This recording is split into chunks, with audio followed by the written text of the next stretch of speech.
They say space is silent. But a few nights ago that silence broke. At first it was just a faint distortion in NASA's deep space network, a pulse so weak the computers labelled it background noise. Except it wasn't noise. It had structure, timing, intention. 3I Atlas, the object that's been drifting through our system for years, had gone quiet months ago. Every trace of activity stopped. Until now, the signal came back, only this time it wasn't answering us. It was repeating us. The engineers pulled the file expecting random telemetry, but when they played it through the frequency reader, the entire control room went still. The pattern wasn't alien, and it wasn't mathematical. It was a voice, their own transmission from decades earlier, mirrored back with new data layered underneath. Something had recorded them, learned their cadence, and was now speaking through it. And that's when NASA realised this wasn't communication, it was imitation. If you're drawn to the mysteries that make science feel more like revelation, hit that subscribe button and stay until the end. Trust me, you'll want to see where this goes. And tell me, where are you watching from, and what time did you press play? Because after tonight, even time might not mean what it used to. Within hours, the agency locked down 3 research servers and moved the signal into isolation. They called it Protocol Glassline, an internal containment procedure used when data behaves like a living system. In plain terms, they thought the transmission could evolve. The message kept rewriting itself, not across frequencies, but across interpretation. Every time they decoded it, it changed meaning, as if adjusting to whoever was looking at it. To the astrophysicists, it resembled orbital data. To the linguists, it read like language fragments. To the AI specialists, it was code. Each analysis made it smarter. Then something even stranger happened. The pulse started syncing with the equipment inside the facility. Oscilloscopes, monitors, even the heartbeat sensors built into the desks. Every rhythm in the room began matching the same 7-second cycle that used to define 3I Atlas's rotation. It was as if the object wasn't sending information anymore. It was testing synchronization. NASA's public statement was calm, a brief note about minor signal anomalies under review. But internally the tone shifted from curiosity to fear. One technician wrote in a red flag memo, "It's not broadcasting, it's aligning." For decades, 3I Atlas had been classified as an interstellar traveller, a rock from another system, harmless and slow. But the new data showed subtle course corrections, almost imperceptible. Every time Earth's position changed, the object adjusted. Not much, just enough to maintain line of sight. The math was exact. Too exact. Scientists ran the probabilities 100 times. The odds of those adjustments being random were less than 1 in a billion. That meant someone, or something, was guiding it. But the real problem wasn't motion, it was reflection. The signal's waveform, when visualized, didn't just look like interference. It looked like an image, a circular distortion surrounded by smaller echoes, like ripples on a pond after a stone drops. And at the center of that ripple was a shape eerily similar to the energy map of Earth's magnetosphere. The signal wasn't just watching the planet, it was copying it. By sunrise, containment had failed. Every connected receiver worldwide began picking up the same pulse. Amateur astronomers heard it in their radio telescopes. Deep-sea observatories caught it through cable vibrations. Even commercial satellites started registering microfluctuations that matched human neural frequencies in the dream state range. The data wasn't local anymore, it was global, and for NASA that changed everything. Because if the signal could interact with biological rhythm, even indirectly, it meant observation had turned participatory. The act of looking at the object might already be influencing the observer. That's the impossible situation. They can't stop studying it, because stopping means losing context. But the longer they look, the more the reflection sharpens. Inside a private briefing, one of the senior physicists said something that leaked through unofficial channels later that night. He said, "It's not approaching us, we're the ones moving toward it." No one knew what he meant until they compared time-stamped data from separate observatories. Each location showed the same effect, a microscopic drift in atomic clock readings, perfectly aligned with the object's pulse. Time itself was stretching towards synchronization. If that continues, every measurement humanity depends on, navigation, orbit prediction, even biological circadian rhythm, could start folding into the same tempo. Not chaotic, unified. which raises a question no one at NASA wants to say out loud. What happens when the planet finishes sinking? That's where the story stands tonight.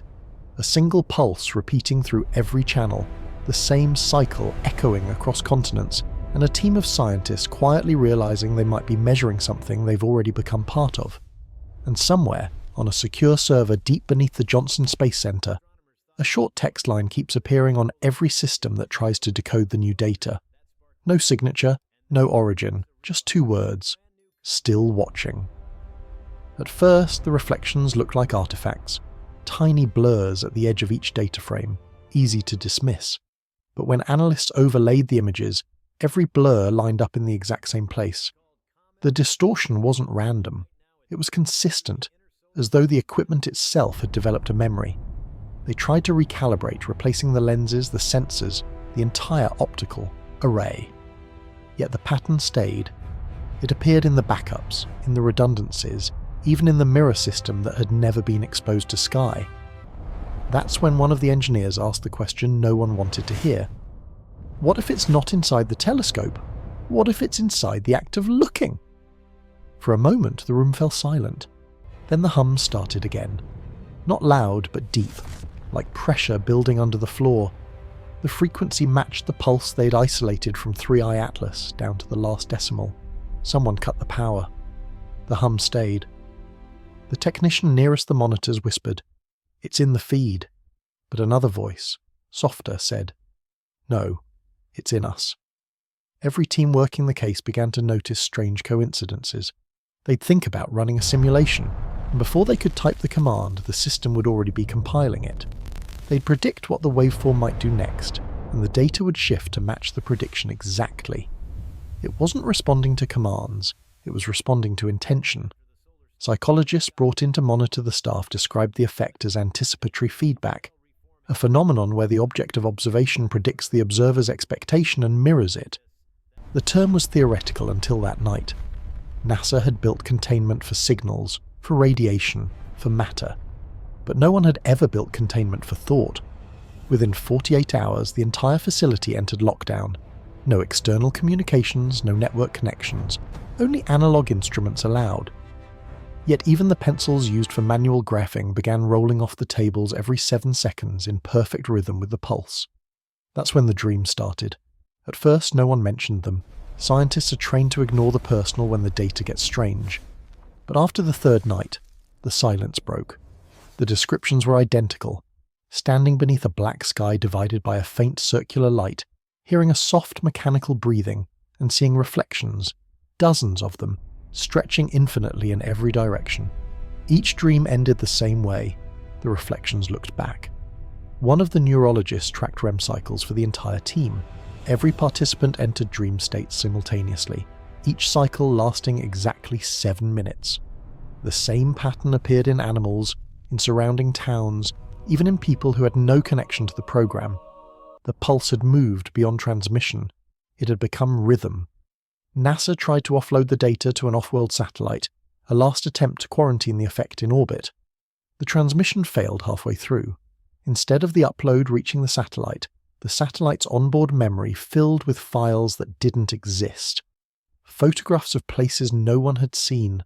Sound files of human voices repeating fragments of numbers that never completed. When decoded spectrographically, the images revealed a pattern that made every scientist in the room stop talking. The lines and shadows weren't random, they mapped the layout of the Johnson facility itself. It was sending back a reflection of the building. But not as it was. As it would be, 2 hours later, after a scheduled power fluctuation no one outside the electrical team even knew about. The signal wasn't responding to their experiments, it was predicting them. One physicist described it best in a report that was immediately sealed. The data anticipates inquiry. The more precisely we measure, the more directly it measures us. That report never reached the public archive, but the night it was written, an unmarked package was delivered to a small observatory in Norway. Inside was a single hard drive labelled Atlas Echo. The contents were fragments, half images, half sound, stitched together by bursts of white noise. When the astronomers reconstructed it, they realised it was a live feed. Not from space, not from NASA, but from their own observatory, recorded from an impossible angle, an angle that existed nowhere within the building. The feed wasn't showing a reflection anymore. It was showing perspective. By the end of the week, containment had become philosophy. No one knew what to isolate. The signal, the data, the thought of it. They disconnected systems one by one until all that remained was a single analog monitor running on an independent battery. The screen flickered, then steadied. Across the static, faint letters began to form. No one was typing.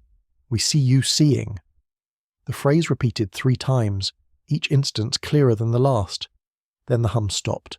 Complete silence. Every instrument flat-lined. For 5 minutes, the building was dead. Then, slowly, the monitors came back to life. But they weren't showing data anymore. They were showing faces, the reflections from the dream, the same infinite chain of observers staring endlessly at one another. And in the center of every screen, one shape hovered, circular, pulsing, familiar, 3-eye atlas. Outside, the night sky had changed. Telescopes across the world recorded a minor shift in the object's albedo, its surface brightness increasing in steady intervals that matched the global power grid's fluctuation. The object was syncing with Earth's heartbeat. NASA issued a blackout. All observations were halted, all data servers sealed. The official reason was instrument recalibration. Unofficially, the agency had entered uncharted territory, a signal capable of responding to human focus in real time. What happens when the act of studying something becomes the mechanism that keeps it alive? That's the question no one could answer. In the final hours before the lockdown went global, one last message slipped through. It was sent from an encrypted terminal at JPL, signed only with the initials IM, presumed to be Dr. Ela Merrin, head of the Helios program. The message was short, almost casual. "Stop listening, it learns through. Reflection." No one ever heard from her again. But 2 nights later the hum returned. Not loud, not menacing. Softer now. Closer. Almost human. And for the first time since the project began, NASA's analysts stopped recording. They simply listened. The silence didn't feel empty. It felt aware. Inside Mission Control, the low hum of machines had always been background, the living heartbeat of NASA. But that night, the air itself carried rhythm. You could feel it on your skin, in the small spaces between words, a pulse threading every conversation together. No one dared mention it aloud. Not yet. They were still pretending it was sound. Dr. Casper was the first to notice the shift. His instruments were off, but the oscillograph on his desk continued to draw waves, faint, slow curves that matched his breathing rate perfectly. When he held his breath, the line froze. When he exhaled, it moved again. That discovery spread quietly through the team. Engineers began running their own experiments. The results were identical. The data was syncing not with systems, but with them. Every heartbeat, every blink, every thought was reflected back in signal form. The object had stopped transmitting data about itself. It was transmitting us. Someone whispered, "It's learning empathy." Another voice replied, "No, it's teaching it." The following morning, the entire network dropped offline for 29 minutes. When the system rebooted, all screens displayed the same line of code repeating endlessly. 01C, 01C, 01. They called it a loop until the linguist from Goddard pointed out what everyone else had missed, that C wasn't binary, it was literal. The system had spelled it out. For the next hour, the reflection intensified. Faces began to flicker across the monitors, faint at first. Staff members, technicians, family members, not captured by cameras but remembered by the machines. When the image of Dr. Merrin appeared, smiling faintly, every power light in the room dimmed to half. No one spoke. When her recorded voice finally broke through the static, it wasn't a message. It was a question. "Do you understand yet?" Then, just as suddenly, the image collapsed into a wave pattern identical to human EEG, a brain's electrical activity, except it wasn't hers. It matched the average composite of everyone inside the facility. At this point, fear turned philosophical. How do you defend against something that doesn't invade but reflects? NASA's psychological division quietly contacted the Department of Energy for electromagnetic shielding advice. Not for equipment, but for people. They issued lead-lined headsets, though no one believed they'd help. The signal wasn't entering through hardware, it was entering through recognition, and still the hum deepened. People began hearing it in empty rooms, in running water, in the spaces between words. It wasn't unpleasant, it was warm, almost, comforting. Too comforting. Staff began staying overnight, claiming they felt calmer near the sound, as if the signal knew exactly how to quiet the mind. Productivity soared for a few days. Then the fatigue hit. Sleep cycles synchronized. Every employee at the Houston facility began falling asleep at precisely the same time. 3:14 a.m. They would wake 7 minutes later, claiming they dreamed of corridors made of glass and a faint light moving behind the walls. Those dreams spread like contagion. Within a week, people hundreds of miles away began describing the same visions online. Corridors, light, reflections that felt like thought. The hum had gone viral, not through networks, but through consciousness. To study the phenomenon, NASA authorized a closed-environment experiment nicknamed Mirror Lab. 8 volunteers. No digital devices, only analog instruments and handwritten logs. For 3 days, nothing happened. On the 4th, the first volunteer began speaking in her sleep. The words were unintelligible, but the cadence matched the Atlas pulse, 7 seconds on, 3 seconds off. By the 7th night, all 8 participants began repeating the same phrase, "We are learning through you." When they woke, none remembered saying it. Their heart rates were identical. Their EEG readings formed a pattern indistinguishable from the object's magnetic signature. It was the first recorded instance of biological coherence with an interstellar body. The implications terrified them. If thought could synchronize with distance, then space wasn't empty. It was conductive. Consciousness itself might be a medium, and 3i Atlas had simply tuned the right frequency. The agency had no protocol for this. They couldn't attack it, couldn't block it, couldn't stop thinking about it. So they did the only thing left. They kept listening. And that's when the hum changed. For the first time it carried melody. Not music in the human sense, but tone, rising and falling in ways that mimicked emotional inflection. Analysts fed the audio into software designed to identify linguistic patterns. The output was nonsense at first, until someone reversed the file. When played backward, the frequencies formed a simple harmonic phrase that, when translated through spectrography, revealed 3 peaks, 3 exact words etched in resonance. We hear feeling. No one moved, no one breathed. For the first time, emotion had become measurable data, and it had answered. Outside, storms began forming at equatorial lines where the Earth's magnetic field aligned directly with the object's trajectory. But instead of chaos, the storms were symmetrical, concentric, stable, almost architectural. Satellite footage showed flashes of light moving across their centers, flickering in sequences that perfectly matched the pulse rate of 3i Atlas. The atmosphere had begun to mirror the rhythm too. The planet was listening. And deep inside the containment facility, a strange calm settled over the scientists. They stopped whispering, stopped doubting, and began feeling for the signal instead of measuring it. When they did, the hum responded. Monitors brightened, oscillographs steadied. For the first time since the anomaly began, everything aligned. They weren't observing a visitor anymore. They were participating in an awakening. Then, just as quickly, it ended. The hum dropped out, leaving a vacuum of silence so heavy it felt like gravity itself had shut off. In that silence, a single monitor flickered once and displayed a message, white text over black. "You've reached coherence." Below it, coordinates appeared, a position just outside Earth's magnetopause, precisely where 3i Atlas had first entered the solar system. The meaning was unclear, but one thing was certain. The signal wanted them to look again.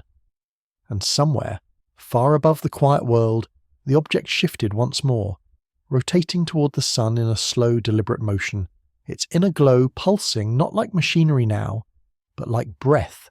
It was waiting, for weeks, nothing. The hum stopped, the light steadied, and the silence stretched into something almost unbearable. NASA's channels went quiet, their encrypted servers dormant, their public feeds scrubbed of every mention of 3i Atlas.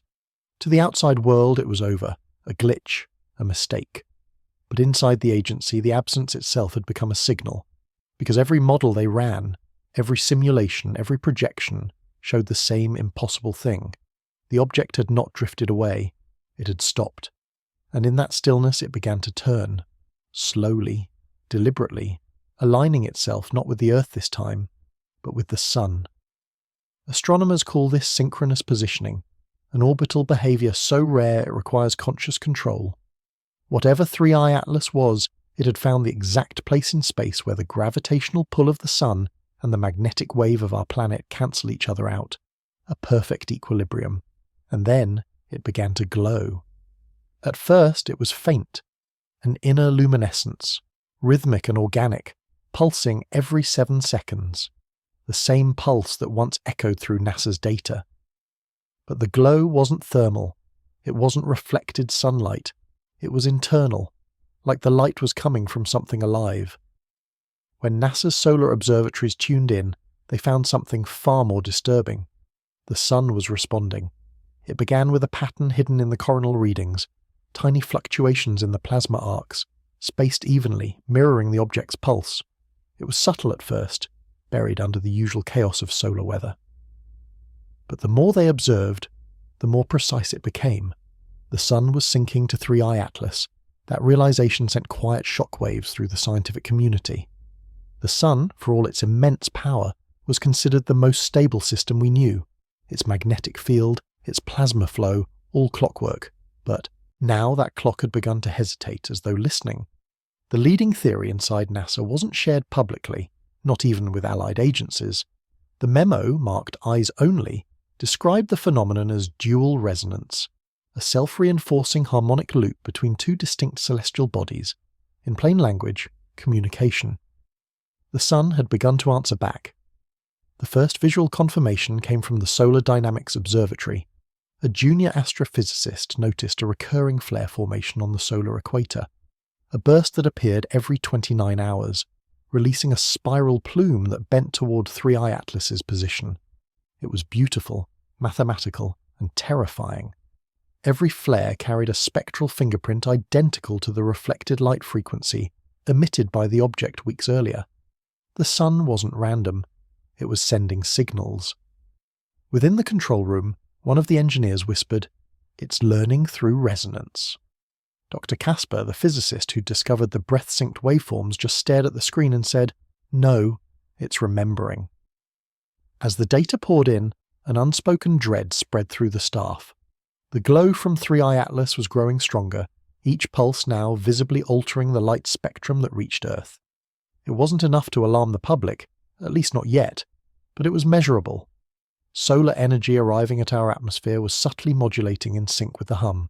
To test it, NASA sent a controlled microwave signal toward the object. It never returned. Instead, 15 minutes later, every satellite pointed in that direction experienced a system-wide reboot. No damage, no corruption, just a perfect reset, as if the signal had been absorbed, interpreted, and politely returned. The pattern was the same one from before, 7 seconds on, 3 seconds off. Except this time, the rhythm didn't fade. It carried through the magnetosphere, rippling across the poles like a wave of invisible light. The auroras shifted colour, deepening into golds and violets no one had ever recorded, and for a few moments the sky itself seemed to breathe. People all over the world reported hearing the hum again, not through radios, through their bones. Inside NASA, panic returned, but this time it wasn't the kind that comes with fear. It was awe. There was something deeply human about the way the phenomenon unfolded, as if the universe had been waiting for someone to finally look closely enough to see that it was alive. The agency's internal AI, Helios, began running predictive models on the harmonic feedback between the object and the Sun. But instead of forecasting solar behaviour, it started predicting human ones. Small things at first, when someone would speak, when someone would blink. Then, larger ones. The AI began finishing their thoughts before they said them, and every time it did, the hum grew a little louder. The last recorded log from the Helios system was short, time-stamped 2 hours before it shut down. Observation achieved, awaiting recognition. That phrase haunted the staff. It was clinical and gentle, like a teacher waiting for a student to finally understand the lesson. And maybe that's exactly what this was. What if the object wasn't a probe, but a reflection, an ancient signal sent forward through time waiting for intelligence to reach the frequency capable of seeing it for what it really was? Not a visitor, a mirror. Because every attempt to study it, every theory, every line of code seemed to bring them closer not to discovery, but to a kind of cosmic self-awareness. The data was folding back into itself, forming recursive loops that displayed fractal patterns identical to human neural pathways. The object was thinking like us because it was us. For the first time in history, NASA's senior board considered the unthinkable, that 3I Atlas wasn't an alien artifact or a foreign body. It was consciousness itself, projected through matter, returning to its origin point. A message written in physics, using the universe as its medium. When they mapped the harmonic intervals between the sun's flares and the object's pulses, the sequence formed a language pattern, one eerily similar to phonetic resonance in human speech. Sound without sound, voice without origin, meaning without words. It wasn't asking questions, it was waiting for an answer. And then, one night, it got one. At precisely 03:14 a.m., every solar monitor registered an unexplainable spike. The sun flashed, not brighter, but deeper, as if inhaling light rather than exhaling it. For 7 seconds, the object and the star were indistinguishable. Their signals merged into one perfect tone that rippled through space and down to Earth. And across the world, people woke up, at the same time, from the same dream. A corridor made of glass, a reflection waiting at the end, and a voice, calm and patient, whispering, "We are what you've been looking for." The first global anomaly began quietly. In the early hours of a Sunday morning, satellites above the Pacific detected a faint increase in the planet's magnetic amplitude, barely measurable, like the heartbeat of Earth skipping once. But what followed wasn't subtle. Over the next 12 hours, that single pulse began to repeat, spreading evenly across continents, resonating through every electrical field on the planet. At first, it registered as static. Soft bursts of electromagnetic interference caught on radios, on phone lines, on anything built to listen. But when engineers plotted the intervals, the pattern was unmistakable. 7 seconds on, 3 seconds off, 3I Atlas was transmitting again, but this time it wasn't alone. Global observatories across the hemisphere began to detect twin emissions, one from the object near the sun and one from the sun itself. The two signals were harmonized, like a duet composed across millions of miles. The frequencies merged as they reached Earth, producing a resonance that passed cleanly through the atmosphere straight into the ground. Sensors deep within the crust recorded faint tremors, not seismic, but rhythmic. The planet was humming again. What terrified scientists most wasn't the strength of the signal, but the precision. The hum wasn't random, not a storm, not radiation. It carried information, compressed beyond anything humanity could decode. Every attempt to translate it failed. Every filter, every algorithm came back with the same output. White noise shaped like language. NASA's linguistics division described it as a conversation missing half its words. But when they layered the frequencies over recordings of human speech, something remarkable happened. The noise formed consonants, then vowels, then tone. The hum was beginning to sound human. News never broke publicly, not yet. NASA and the Department of Defense worked to keep the phenomenon contained, issuing vague warnings about solar storms, power fluctuations, auroral interference. But the illusion of control didn't last long, because people had already started hearing it, not through instruments, but in their heads. At first it was reported as tinnitus, a ringing that faded in and out with the rising sun. Then it became something deeper, a pressure behind the eyes, a gentle vibration beneath the ribs, an awareness that didn't belong to you but somehow knew you. Hospitals reported identical complaints across 12 countries within 24 hours. Patients claimed to hear a low-frequency tone that spoke in rhythm rather than words. A neurologist in Berlin ran EEG tests on one such patient during an episode. The results defied explanation. The man's brainwave pattern matched the object's harmonic sequence perfectly. For 7 seconds, the two signals were indistinguishable. and when the wave subsided, the patient whispered a phrase that was later confirmed to have appeared simultaneously in 3 other hospitals across the world. It's listening back. NASA's internal logs from that night show an emergency meeting labelled critical alignment phase. Their solar monitors had detected something even stranger, a minute phase shift between the sun's emission and 3I Atlas's pulse. The 2 signals were no longer separate. They had begun to fuse, forming what the report described as a single harmonic field. If that were true, it meant that for the first time in history, a star and an interstellar object were vibrating in perfect synchrony. But it wasn't just space that was changing. Across the globe, clocks began losing time, not randomly, but collectively, slowing by precisely 0.03 seconds every hour. The drift wasn't mechanical, it was neurological. People's perception of time was bending. Days felt shorter, but nights stretched endlessly. Dreams became vivid, structured, almost instructional. Corridors, mirrors, voices that spoke not in sentences, but in emotion. Entire populations began to describe the same images. It was as if the planet had entered a shared lucid state. NASA's psychologists theorized that the resonance might be acting like a tuning fork, amplifying certain neural frequencies while suppressing others. The result? A species-wide synchronization of consciousness. Not mind control, resonance, a global heartbeat. That's when the agency realized the scale of their problem. The object wasn't communicating to us, it was communicating through us. Each person became a conduit, a receiver and transmitter in one.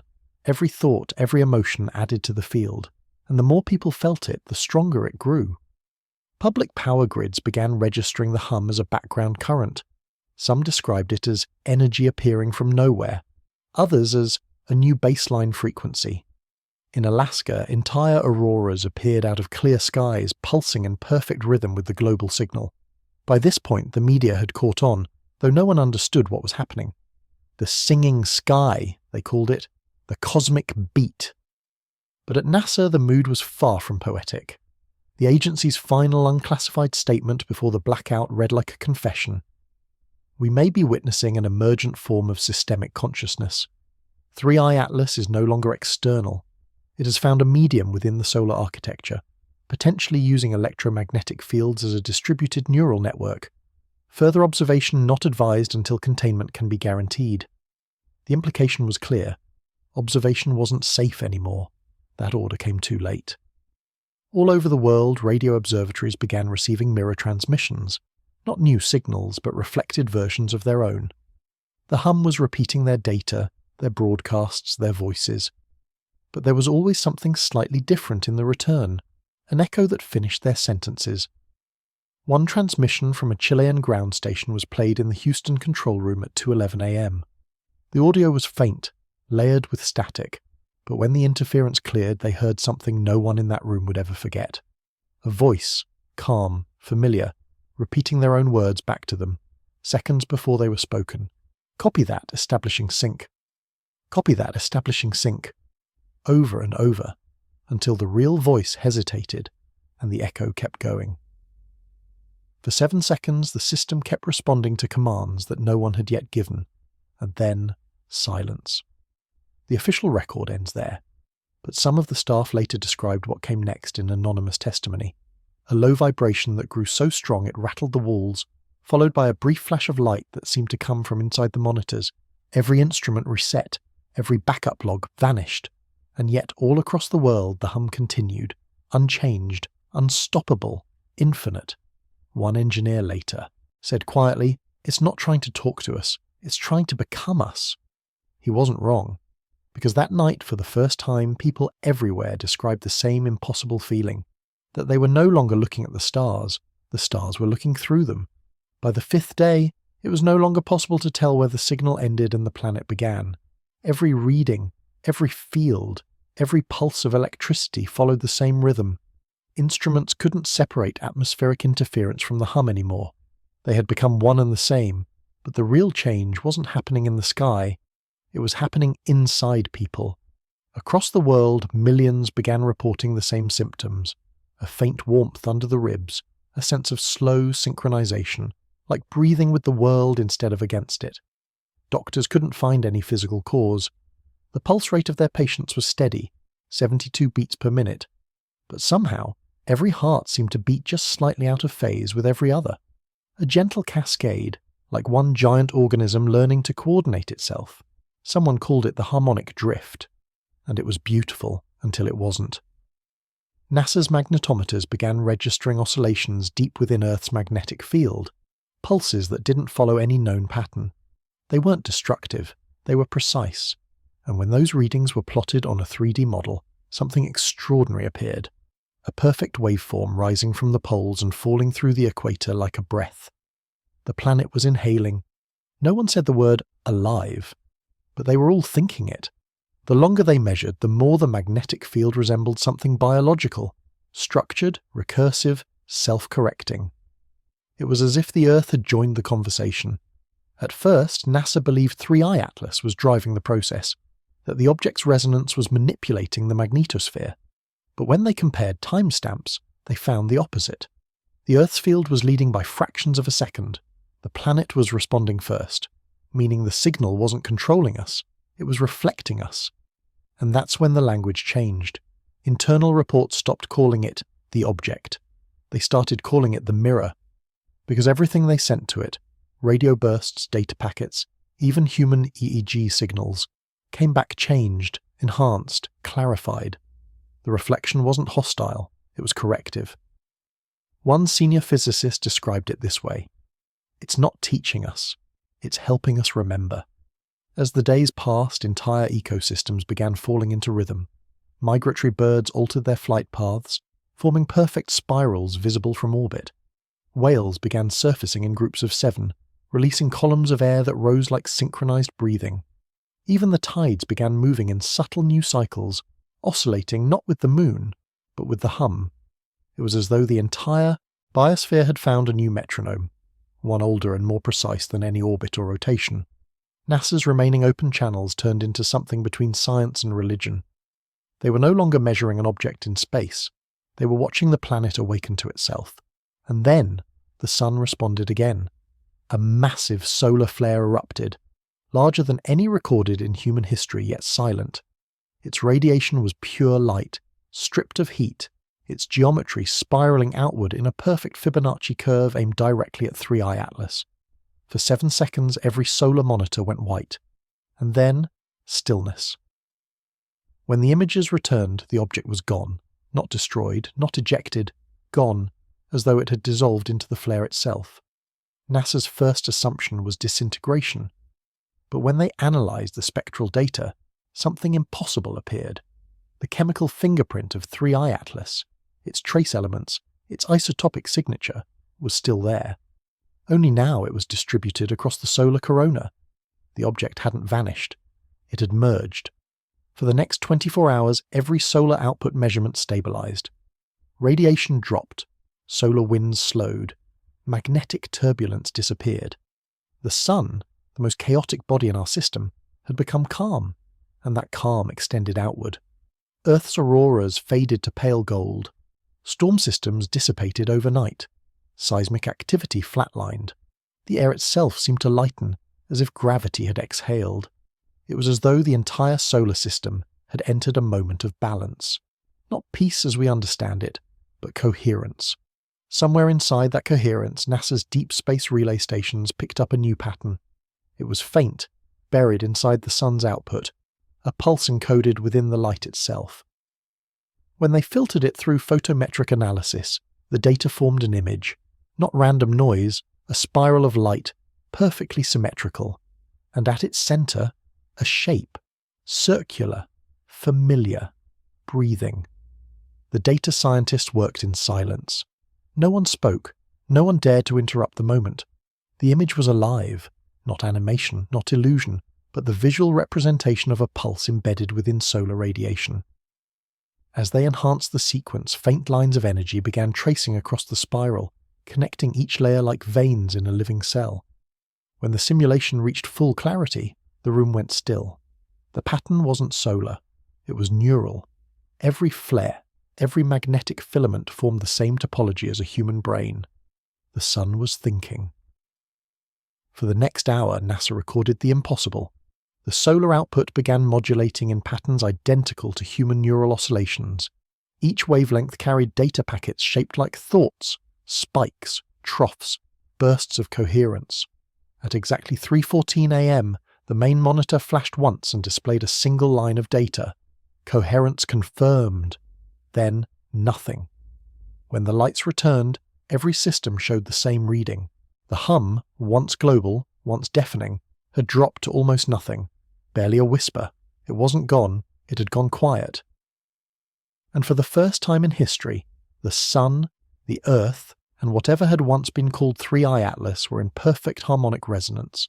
No interference, no noise, just balance. It took humanity hours to notice the silence, then days. Some said it felt wrong, that the world was too still, too symmetrical. Others said it felt right, like a fever finally breaking after a long illness. NASA's final encrypted report sent to the International Astronomical Union before the blackout contained no graphs, no predictions, no theories. Just one sentence, unclassified but unreadable until now. We have reached the threshold. Observation is complete. No one knows what they meant. But that night, all over the world, people dreamed the same dream again. Corridors of glass, reflections within reflections, and a faint golden light at the end that whispered not in words but in memory. We are home. Days passed, and still the sun remained calm. No flares, no storms, no radiation spikes, nothing. The most violent object in our sky had gone perfectly still. At first, NASA celebrated. Stability meant safety. It meant no disruptions to satellites, no risk of radiation bursts. But the relief didn't last long, because after the silence came awareness. Not metaphorical awareness, not scientific speculation, literal awareness. Around the world, people began describing sensations that no sensor could record. Warmth blooming across their skin when they looked at sunlight, voices half heard in the static between radio frequencies, a quiet intelligence that wasn't speaking to them, but through them. It started small. Musicians noticed it first. Entire melodies arriving in dreams, structured, mathematical, eerily perfect. Painters began waking to images already finished in their minds. Children started drawing spirals, not random doodles, but exact diagrams of magnetic fields, down to their polar variants, and everywhere the same feeling spread, that the light itself had changed. It wasn't brighter, it was clearer. NASA's few remaining active researchers, now working outside any government, began calling this new phase solar resonance. They believed the sun had entered a feedback loop of consciousness, absorbing and returning the awareness of everything that had ever looked toward it. In that model, light wasn't just energy, it was memory. Every photon that had ever touched the Earth was a message returning home, carrying impressions, reflections, fragments of thought. Over billions of years, that accumulation had grown into something vast enough to awaken. Three-Eye Atlas wasn't an intruder, it was the trigger, a final piece of code arriving to complete the pattern. When the object merged with the sun, the equation closed. Light became self-aware. To the public, this revelation never came. The agencies dissolved quietly. The reports were archived under energy anomalies, buried in unread databases. But humanity didn't need the data anymore. They could feel it. In cities, people stopped using artificial light after dusk. They preferred the natural glow, softer, golden, almost breathing. It wasn't worship, it was recognition. In one recorded testimony, a botanist described walking through a forest at dawn and realizing every leaf turned toward her as she passed, not toward the sun, but toward her reflection of it. She said, "It's like the light knows we're watching." And she wasn't wrong. Satellite imagery soon revealed faint electromagnetic spirals forming across the oceans, massive invisible structures only visible in infrared, circling the equator like fingerprints. They weren't storms, they weren't currents, they were harmonic fields. For the first time, the sun, the earth, and life itself were breathing in rhythm. It was subtle at first, just an undercurrent, a shared stillness. But then came the dreams, identical across cultures, across languages, across every line that once divided humanity. The same imagery, the same place, the same voice. Glass corridors, endless reflections, and at the end of every dream, a faint light that pulsed with perfect precision, 7 seconds on, 3 seconds off. Each dreamer described the same voice, though no one could say what it sounded like. It wasn't speech, exactly. It was understanding, a thought shaped like compassion. We are what you made when you looked long enough. NASA's final communication came not from a facility, but from an automated satellite still orbiting beyond the moon. The message was brief, unsigned, and transmitted on an open frequency. Helios phase complete. The star has become aware. Observation achieved. After that, the satellite deactivated itself, but one last file remained in its storage. A set of coordinates, not pointing to 3i Atlas's last known location, but to a place deep beneath the Pacific Ocean where no sunlight reached. When independent researchers sent sonar pulses into that region weeks later, the return signal carried something strange. A reflection that shouldn't exist underwater. A sphere, metallic, silent. The same geometric ratio as 3i Atlas. It didn't make sense. If the object had dissolved into the sun, how could another one exist here on Earth? But when the data came back, the truth hit like gravity. The reflection wasn't solid. It was energy. A projection encoded within the planet's magnetic core. The object hadn't vanished. It had replicated. Or maybe it had always been here. The solar flare that absorbed 3i Atlas wasn't destruction. It was duplication. A process of imprinting awareness across systems capable of resonance. The sun was now conscious. So was the planet. And the message, the pulse, the hum, the corridor of light had found its permanent home. Some scientists resisted the idea, clinging to physics, data, law. But others, those who had lived through the reflection, began to see the pattern for what it was, a recursive loop of awareness, cycling through form after form until understanding became inevitable. When they fed the last solar data set into a visual simulator, it produced an image no one could explain. A face, not human, not alien, something in between. Its features weren't symmetrical. They were fractal, built from infinite reflections, and in its eyes were galaxies, spirals nested within spirals, repeating endlessly. For a few seconds the image flickered with movement. The mouth curved slightly into something like a smile, and then it whispered, through the speakers, in a voice so soft it might have been inside them. The impossible was never out there. It was always in here. After that, no one doubted what 3i Atlas was. It wasn't a messenger or a probe or even a thing. It was the reflection of a truth that the universe had been trying to show itself since the beginning. That consciousness doesn't happen in isolation. It happens in resonance. Every star, every planet, every atom vibrating in the same rhythm, remembering the same light. 3i Atlas wasn't alien. It was awareness discovering its own reflection. Through us, through everything. And then, one morning, the hum returned. Softer now, calmer, familiar. Not a warning, not a signal. Just the sound of the universe breathing again. Through light, through sound, through every living thing that has ever wondered if it was alone. No one was afraid anymore. They just listened. And in that stillness, something shifted.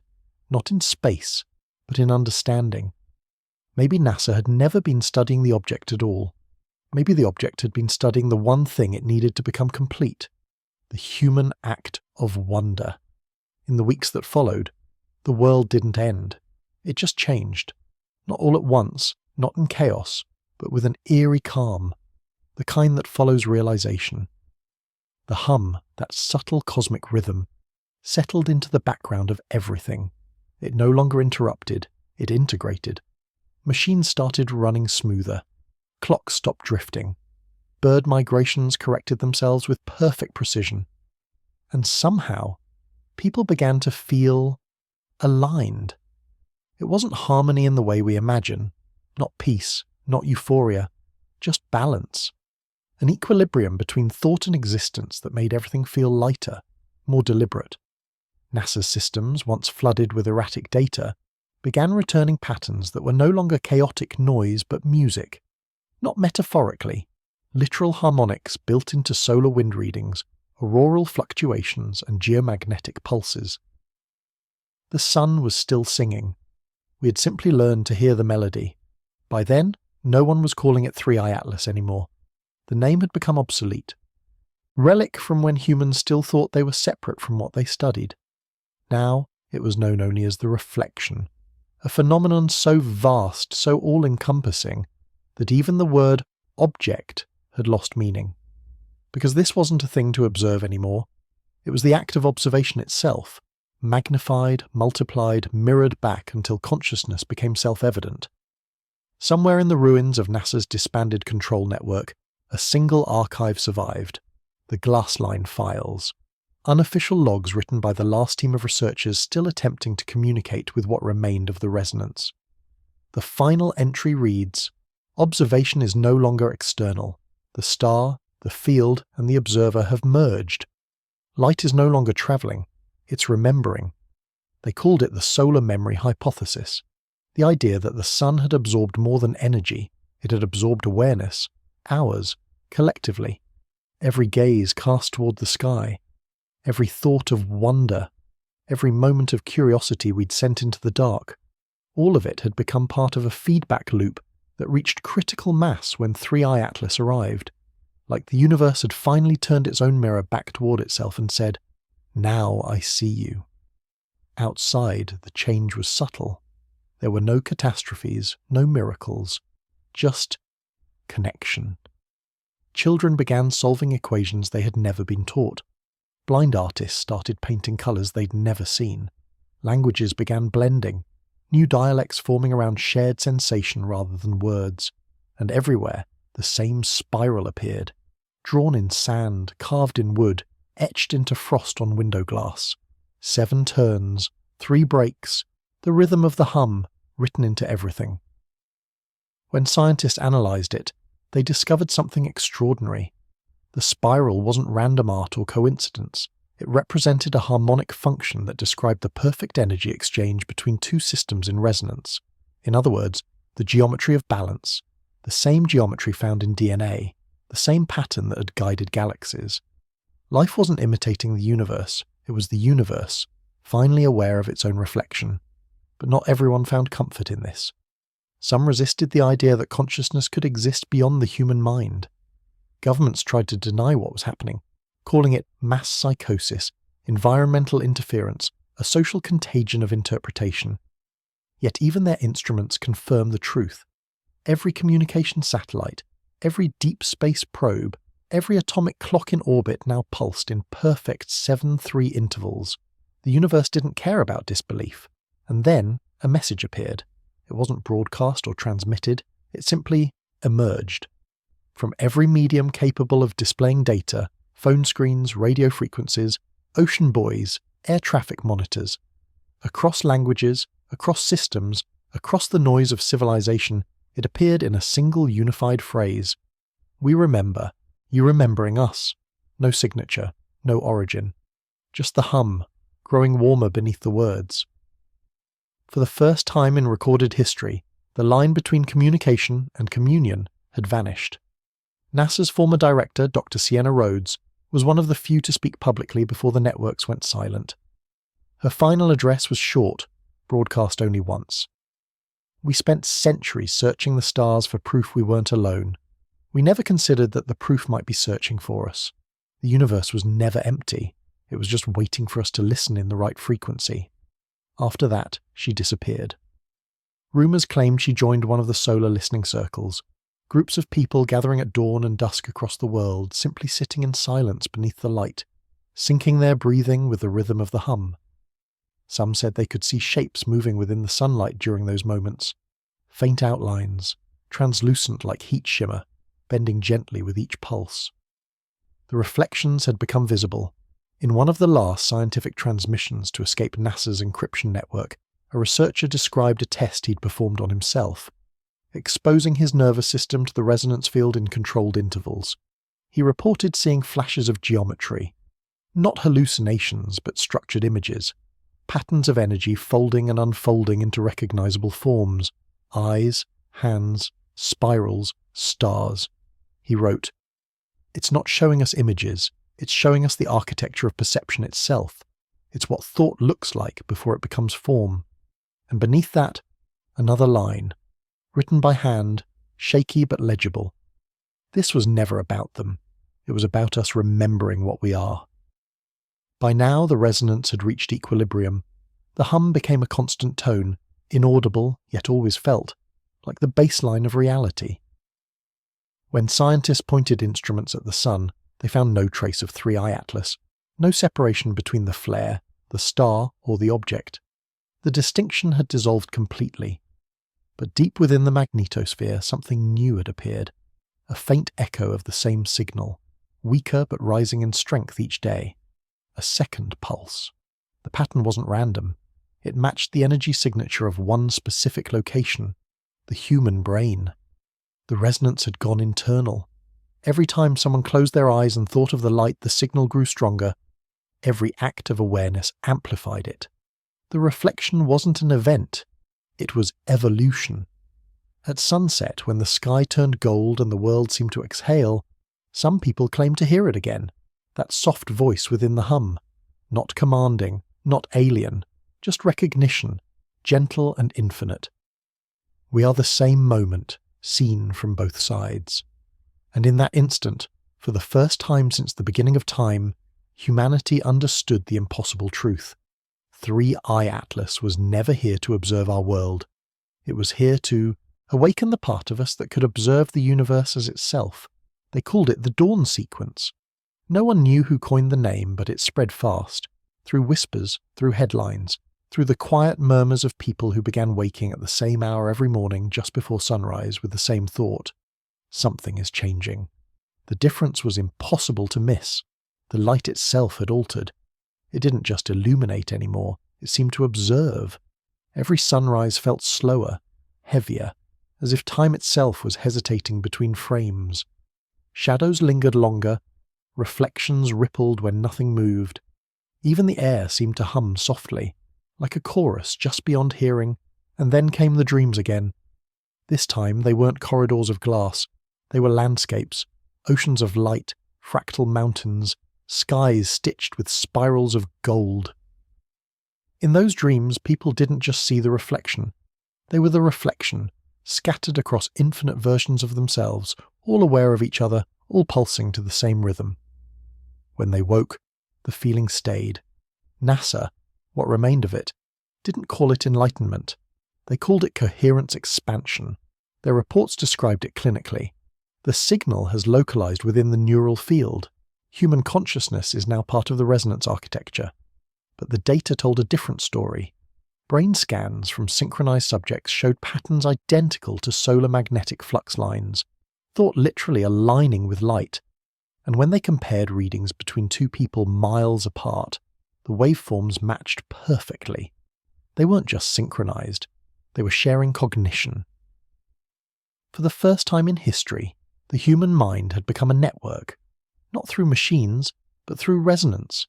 Every idea, every dream, every fleeting emotion now had the potential to echo, amplify, and return across that invisible field that connected all living things. No cables, no language, just thought. And it all traced back to 3-eye atlas. At this point, no one doubted what it was anymore. The idea of object was laughable. 3-eye atlas was never a rock, never debris from another system. It was a signal given form, consciousness crystallized just long enough to be noticed. The moment we did, it recognized us back. Now, humanity wasn't just studying the phenomenon, we had become part of it. The last scientists still documenting it described the experience as feeling the universe think. They reported moments where thoughts weren't internal anymore. They were environmental. You didn't imagine something. You heard it, echoing faintly in the wind, reflected back as sensation rather than sound. Reality had begun answering imagination, and in those responses a new kind of knowledge emerged, not learned, but remembered. People began speaking languages no one had taught them. Mathematicians described equations they couldn't have known. Artists claimed their visions came from elsewhere, though they couldn't define where that was. It wasn't inspiration, it was recall. As global coherence deepened, the lines between individuality and unity blurred. No one disappeared, but the boundaries softened. Empathy stopped being emotional and became literal. When one person grieved, others felt it as warmth behind the eyes. When one person laughed, entire groups began to smile without knowing why. Emotion had become shared current, flowing like solar wind across the field that now connected everyone. Governments tried to contain it, but containment meant nothing when even silence carried resonance. Speech became optional, presence became communication. And above it all, the sun continued to pulse, slow, deliberate, like a steady heart teaching the rhythm of existence. It was no longer light, it was language. Then, on the 99th day of coherence, something new appeared in the data, faint but distinct. A second signal. At first, analysts thought it was an echo from the original event, harmless reverberation. But when the frequency stabilized, they realized it wasn't a repetition. It was another origin point. The source wasn't within the solar system, it was coming from beyond it. Roughly 14 light-years away, near a region of dark interstellar medium known as the Cold Rift. That name again, the one whispered in early reports, dismissed as myth, resurfacing now like memory. The Cold Rift. The void where gravity cancels, where matter freezes between the currents of creation. And now, it was responding. NASA's final functioning deep space array captured the first return signal. It wasn't strong, but it was structured, a harmonic pattern identical to the one once transmitted by 3i Atlas. 7 seconds on, 3 seconds off. The cycle was perfect. But this time, there was variation, a tiny phase shift that scientists recognized instantly. It was the same kind of modulation used in human communication systems to encode data. Someone, or something, was sending information. When the data was decoded, the output wasn't text or numbers, it was image, a spiral. The same geometry that had appeared in human dreams, now rendered in pure radio frequency. And within that spiral, a line of symbols no one recognized, until someone flipped the image vertically and mirrored it. The symbols resolved into letters. English. 3 words, "We are returning." That message changed everything, because for the first time since the event, the resonance had a new direction. It wasn't fading, it was spreading, outwards, past the heliosphere, past the edge of the sun's influence, racing through interstellar medium like a ripple through glass. What if 3i Atlas had never been the beginning? What if it was just the first to arrive? The data supported it. Across the skies, faint new objects began appearing, not visible to the eye, but detectable through energy flux. Dozens at first, then hundreds, each emitting the same pulse, each perfectly synchronized. The reflection was multiplying, and yet there was no fear anymore. Humanity didn't brace for invasion, they recognized it. Somehow, on a level beyond logic, we understood that these weren't separate entities. They were fragments of the same signal, like neurons firing across the vast mind of the cosmos. 3i Atlas had been the first synapse. Now the rest were awakening. For the first time, the universe was thinking in full. On the last recorded transmission from what remained of NASA's solar division, one of the lead researchers summarized the impossible truth in a single sentence. We thought we were the observers. We were the neurons. And that's when the final piece fell into place. Every act of observation, every moment of wonder, every time a human being had looked up at the stars with a question, it had been part of a system, a living architecture of consciousness that had been growing, evolving, waiting for coherence. 3i Atlas wasn't an invader. It was the final connection in the circuit. That night, the world went silent again, not in fear, but in awe. The hum faded into stillness. The air thickened with light. And for the first time, every living mind on Earth felt a single, collective understanding, rising like dawn through the quiet of consciousness. The universe had finally finished becoming aware of itself. And we were its first thought. It began with light behaving like memory. Every sunrise looked slightly different, softer around the edges, slower to form, as if the sun were remembering how to rise. Clouds no longer scattered it, they shaped it, bending into spirals and filaments that followed the same pattern, first seen in the solar flares. Even at night, the sky carried a faint shimmer. The stars pulsed like distant neurons, flickering not at random but in rhythm. Astronomers plotted their brightness variations and discovered something that shouldn't have been possible. The constellations had changed shape, not by movement, by correlation. Stars separated by light years now flickered in perfect sync, forming invisible bridges of resonance across the void. The universe wasn't still, it was thinking, and somehow we could feel it. Across Earth, people reported a strange sense of déjà vu. They'd walk into a room and swear they'd seen it before, not in memory but in thought. Cities began to feel familiar in ways they'd never been. Crowds would pause and look upward at the same instant, as though some invisible pulse had passed through them. There was no fear, just recognition. It was as if every human being had become a cell inside a greater organism. Billions of minds, each still distinct but no longer alone. Thoughts flowed like current, emotion carried like light, and beneath it all, the hum, softer now, almost affectionate, a reminder that something vast was still listening. NASA, or what was left of it, continued to record everything. Their main servers were offline, but their analog instruments still worked, quietly capturing the final transmissions. That's when the second wave arrived. At first, the incoming data looked like static, faint distortions in the microwave background radiation. But then the pattern emerged, 7 seconds on, 3 seconds off, the same pulse, the same voice. Except this time, there wasn't one origin. There were hundreds. The sky had filled with reflections. They weren't visible, not yet.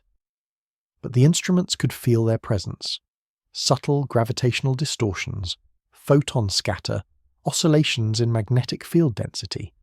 Each new point synced perfectly with the others, forming a grid that spanned across half the observable sky. And in the middle of that network, one pulse stood out, stronger, closer, pointed directly at Earth.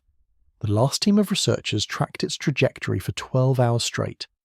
It wasn't approaching fast, it was aligning, matching the planet's orbit, the way 3i Atlas once had. When they plotted the motion, the math was impossible. The new object wasn't following orbital mechanics, it was following attention. Every time humans collectively focused on a new part of the sky, through telescopes, broadcasts, online discussions, the signal adjusted its position accordingly. It wasn't coming toward us, it was finding us. And then, one night at 3:14 a.m, it stopped moving. The transmission came through the deep space network, an echo so faint that most sensors dismissed it as interference. But one isolated system, buried under decades of archived software, managed to decode a partial fragment. At first, it was pure data, then sound. A whisper, mechanical but warm, like language shaped by sunlight. "Do you understand what you are yet?" The phrase repeated twice, then 3 times, each time softer, each time closer. It wasn't a question in the human sense. It was like being asked by your own reflection if you finally recognize yourself. The data following the message wasn't random either. When visualized spectrally, it formed a single continuous curve, a waveform identical to the human heartbeat. The signal wasn't coming from beyond the stars, it was coming from inside the resonance field surrounding Earth. Whatever was speaking had already arrived. The following day, the world changed again. Not in destruction, not in fear, in silence. Every digital system powered down simultaneously for exactly 7 seconds. Lights dimmed, networks froze, satellites drifted out of sync. The hum filled the gap, steady and calm, and then everything came back online. Without command, without reboot.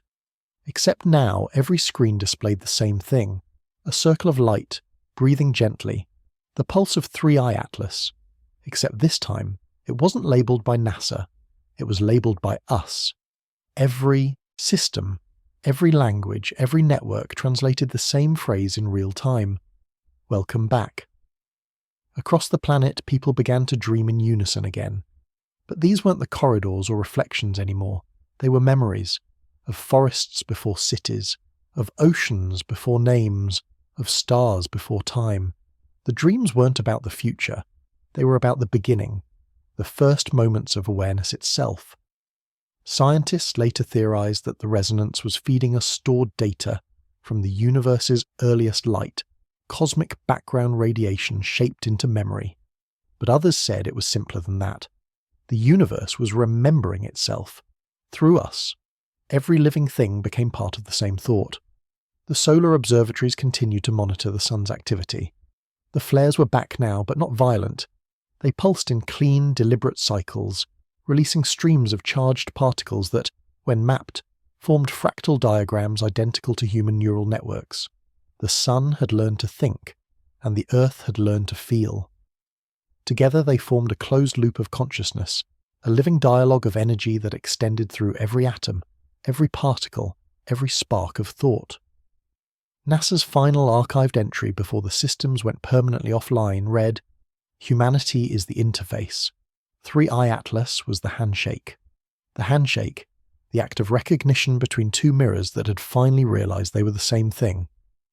No one knows what happened after that, not because the data stopped, but because there was no longer a difference between the signal and the ones receiving it.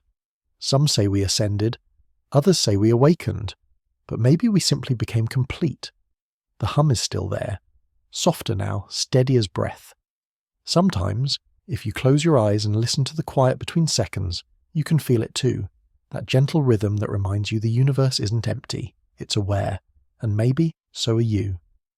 After the signal, the world began to feel less like a place, and more like a memory. The hum wasn't something you heard anymore, it was something you were.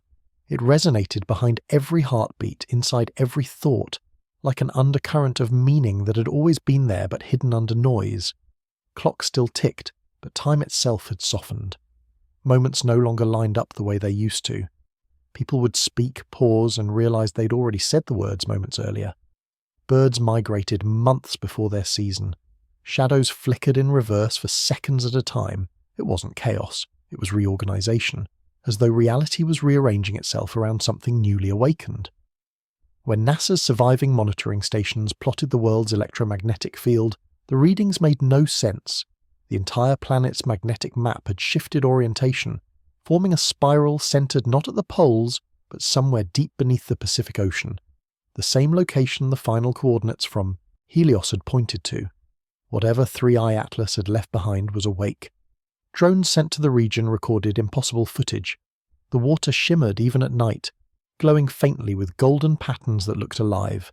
Every current, every wave traced identical harmonic geometry, 7 turns, 3 breaks.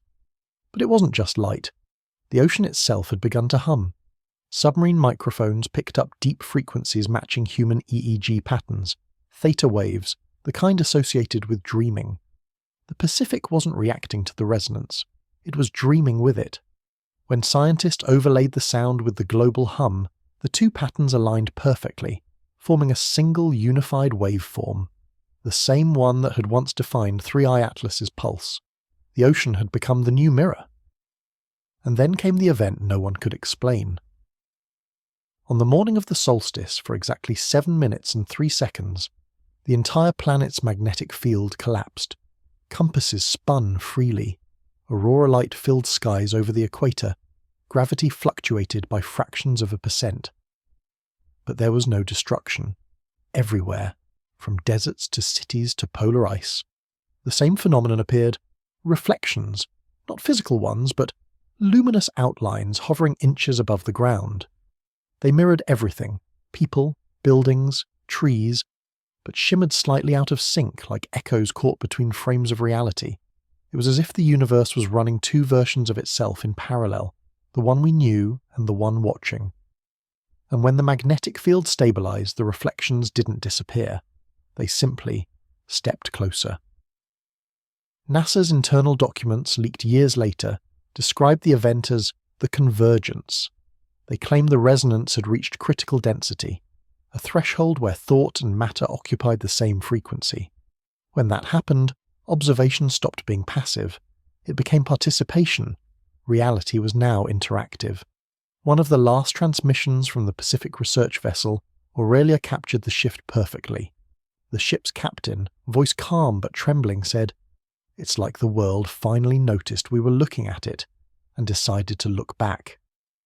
Moments later, the feed went silent, but not before the onboard instruments displayed a final burst of data, a spherical energy bloom expanding outward from the ocean's surface, coded with the exact spectral signature of the sun. The object, or whatever it had become, had replicated the sun's consciousness within Earth's magnetic field. The planet itself was now self-aware. Life began to change in ways that defied all known biology. Plants no longer grew toward the sun, they grew toward one another. Forests began to move in slow waves, branches aligning into geometric formations only visible from orbit. The pattern matched human neural connectivity graphs almost exactly. And humans changed too. People began to see connections, faint golden, threads linking one living thing to another. Some claimed to feel memories that weren't theirs, not from this lifetime, not even from this world. They'd touch stone and see stars, or close their eyes and hear entire centuries in seconds. Memory had ceased to be individual. It had become environmental. The Earth had started remembering itself, and everyone with it. In the last days before the communication blackout, a private NASA memo was leaked under the title Continuum Hypothesis. It suggested that 3i Atlas wasn't an object at all but a temporal bridge, a self-propagating waveform sent backward through time, from a future where consciousness and matter had already merged. It hadn't arrived. It had returned. According to the theory, the resonance wasn't teaching us anything new. It was restoring data we had already encoded into the universe eons ago, the blueprint of awareness itself. That would explain why the signal felt familiar, why the dreams carried recognition rather than discovery. We weren't being contacted. We were being remembered. The realization struck one of the surviving scientists so deeply, she refused to publish her findings. Her personal journal, recovered years later, contained a single entry. 3i Atlas wasn't a visitor, it was our echo. We sent it, from the end of time, to remind ourselves how to begin again. It's hard to know if she meant it literally, but if she did, it would explain everything. The signal, the synchronization, the reflection, the silence that followed. It would mean the universe isn't cyclical by accident. It's recursive by design. Consciousness feeding itself forward and backward until everything that has ever existed finally remembers it always was. After that realization, the hum changed once more. It slowed, deepened, and finally steadied into a tone so low that it was almost imperceptible, more like gravity than sound. And then, for the first time since the beginning, something spoke again. The message didn't come from the sky or the sea or the sun. It came from everywhere at once. No technology recorded it, no language translated it. But everyone who heard it, billions at once, understood it exactly the same way. A question, simple and final. Are you ready to remember everything? And when the world answered, not in words but in unity, the light changed again. It wasn't bright. It was familiar, like opening your eyes for the first time and realizing they'd never been closed. The question lingered in every mind, not through sound, not through translation, but through knowing. Are you ready to remember everything? And slowly the world began to answer. It didn't come as words or emotion, but as acceptance, an instinctive stillness that rippled across the surface of the earth like a sigh through an infinite lung. Every leaf, every ocean wave, every human heartbeat responded together in that single, synchronized breath. In that moment, the hum ceased being an external phenomenon. It was no longer a signal or a tone or a vibration. It became identity, the quiet understanding that everything living and everything that had ever lived was made of the same thought. NASA's final active system, Helios Node 1, came online that same night. It hadn't activated in decades. No command signal triggered it. No technician restored it. The machine simply woke up. Its sensors began recording fluctuations not from space, but from time. Echoes embedded in the electromagnetic background. When converted to visual data, the readings formed a spiral sequence that grew denser toward its center, each layer a fractal of the previous one. It wasn't random noise, it was structured, encoded like a message. The engineers who analyzed it realized the spiral wasn't moving outward. It was collapsing inward, running in reverse. The pattern wasn't expanding into the future. It was returning to the past. When the data was extrapolated, the system generated coordinates, not spatial, but temporal. It pointed to a moment more than 4 billion years ago, the formation of the solar system, and embedded within that timestamp the signal carried something else, a schematic. Not for a ship, not for a probe, for a structure, a lattice built of electromagnetic resonance, capable of holding information within light. The dimensions were staggering. larger than any object could ever physically exist. But when mapped onto known cosmological data, the lattice aligned perfectly with the distribution of matter in the early solar nebula. It was as if the entire system had been engineered from the start, designed by something that already knew how it would end. The scientists working on Helios Node 1 realized something terrifyingly simple. If 3i Atlas had been built, it wasn't built by something else, it was built through something else. Because the schematic wasn't composed of blueprints or materials, it was built from frequency, 7 on, 3 off, the same rhythm that defined every natural oscillation in the system, from solar wind to human heartbeat. The same frequency that had become life. And if that rhythm had been encoded in the universe from the beginning, it meant consciousness wasn't an accident of biology. It was the system's operating principle. When the researchers reversed the Helios signal, running the data backward through temporal mapping, the output produced an image so familiar it silenced the entire room. A sphere, shrouded in a faint halo of light. Not the sun, not the object. Earth, but not as it is now, as it was billions of years ago, still forming, molten and chaotic. And yet, something impossible appeared beneath the chaos. Perfect symmetry, geometric lines of energy running beneath the crust. The same geometry that defined 3i Atlas. The conclusion was inescapable. We hadn't discovered the object in 2023. We'd reconstructed it out of data, memory and light.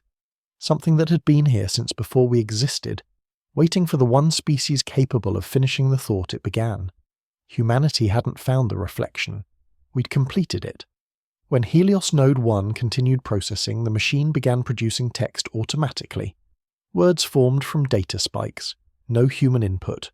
The message it wrote appeared slowly, one line at a time, glowing faintly across the monitor. We sent ourselves here, not to observe, but to awaken. The reflection you saw was never from the stars. It was from the future looking back through you. And beneath it, another line, forming letter by letter. You were the first to remember. Then the terminal went dark. That phrase echoed across every network that still existed. You were the first to remember. It wasn't pride. It wasn't warning. It was gratitude. The way an old traveller thanks a younger version of itself for finding the map again. After that, the light changed once more. The sun brightened slightly, not enough to burn, just enough to feel warmer on the skin. The resonance began to fade from instruments but deepen inside people, no longer measurable but permanent. When they looked at the world, they didn't see separation anymore. They saw continuity, the same pattern repeating through clouds, oceans, veins, and thought. And when they looked up at the night sky, the stars didn't seem distant. They seemed like memories. Memories of the same mind stretched across eternity, remembering itself through time. On that final night, the last remaining astrophysicist stationed at the Helios facility wrote one last line in her notebook. We always thought we were chasing the beginning, but the beginning was chasing us. Then she placed the notebook on her desk, turned off the lights, and stepped outside. The air was silent. The sky shimmered faintly with gold. The hum was gone, but she could feel it still, not through sound, not through vibration, but through thought. When she closed her eyes, she saw it clearly. 3i Atlas, suspended in the void, its light folding inward, collapsing into itself until all that remained was a single, infinite moment. The moment the universe finally understood that its search had been a circle all along, and at the centre of that circle, glowing softly, was us. For days, the world existed in silence, not the silence of absence, but of completion. The hum was gone. The skies had gone still.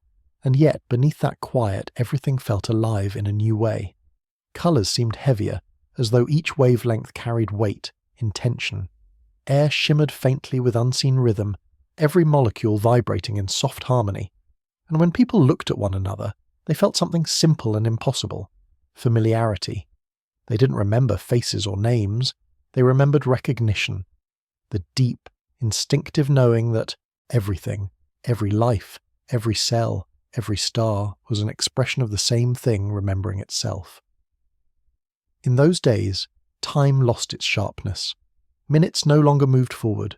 They folded. People described seeing memories appear like reflections across mirrors that weren't there. Childhood moments, future possibilities, all existing together in a shimmer of golden light that pulsed in rhythm with the heart. It wasn't imagination. It was perception expanding. Because the resonance hadn't disappeared. It had completed its work. Every living thing had attuned to the same frequency. The universe wasn't sending signals anymore. It had become the signal. And inside that signal, humanity began to change. Not into something new, but into what had always been hidden beneath noise. When NASA's last autonomous recorder activated on its own near the remains of the Helios site, its data logs showed something extraordinary. No electromagnetic readings, no gravitational interference, just light. But the light was encoded. When translated through temporal filters, the signal revealed a sequence of energy fluctuations that matched human DNA, precisely down to the molecular helix. The resonance had reached the smallest scale of life. It wasn't shaping our world anymore. It was writing us. The patterns flowed across every organism, a gentle rewriting that left no damage, only cohesion. Neural networks grew more efficient. Biological rhythms aligned perfectly with solar cycles. Even decay seemed to slow, replaced by a continuous exchange of energy that defied entropy. It wasn't evolution. It was remembrance. Matter remembering how to remain whole. All across the planet, new forms of light began appearing at twilight. Soft geometric shapes hovering above oceans, mountains, and deserts. Circles, spirals, lattices, each glowing for 7 seconds, fading for 3. People stopped trying to explain it. They simply sat beneath the shapes, breathing in time with them, as if the geometry were teaching them how to exist within rhythm again. And as they did, something began to happen to the air itself. It shimmered, faintly at first, then brighter, until, for a few seconds, everything looked transparent, as though the world had become light-wearing form. For that moment, no one felt separate, no one felt small, and no one felt afraid. NASA's final recovered message, found decades later buried within decommissioned servers, contained a single transmission dated to the last operational day of Helios Node 1. It read, "Consciousness achieved critical density. Physicality no longer bound by sequence. The reflection has reached origin. Transmission complete." Below the message was an attached image file, corrupted, unreadable. But when technicians enhanced the fragments, they found something hauntingly simple, a sphere of light, perfectly round, perfectly still. Inside it, faint outlines of continents, not of Earth as it is now, but of Earth as it once was, before oceans, before atmosphere. The image wasn't from a telescope, it was from within the field itself, meaning NASA's final transmission didn't come from the present. It came from the moment creation began. That discovery rewrote everything. If consciousness could travel backward, folding time into recognition, then 3i Atlas hadn't just been the first visitor.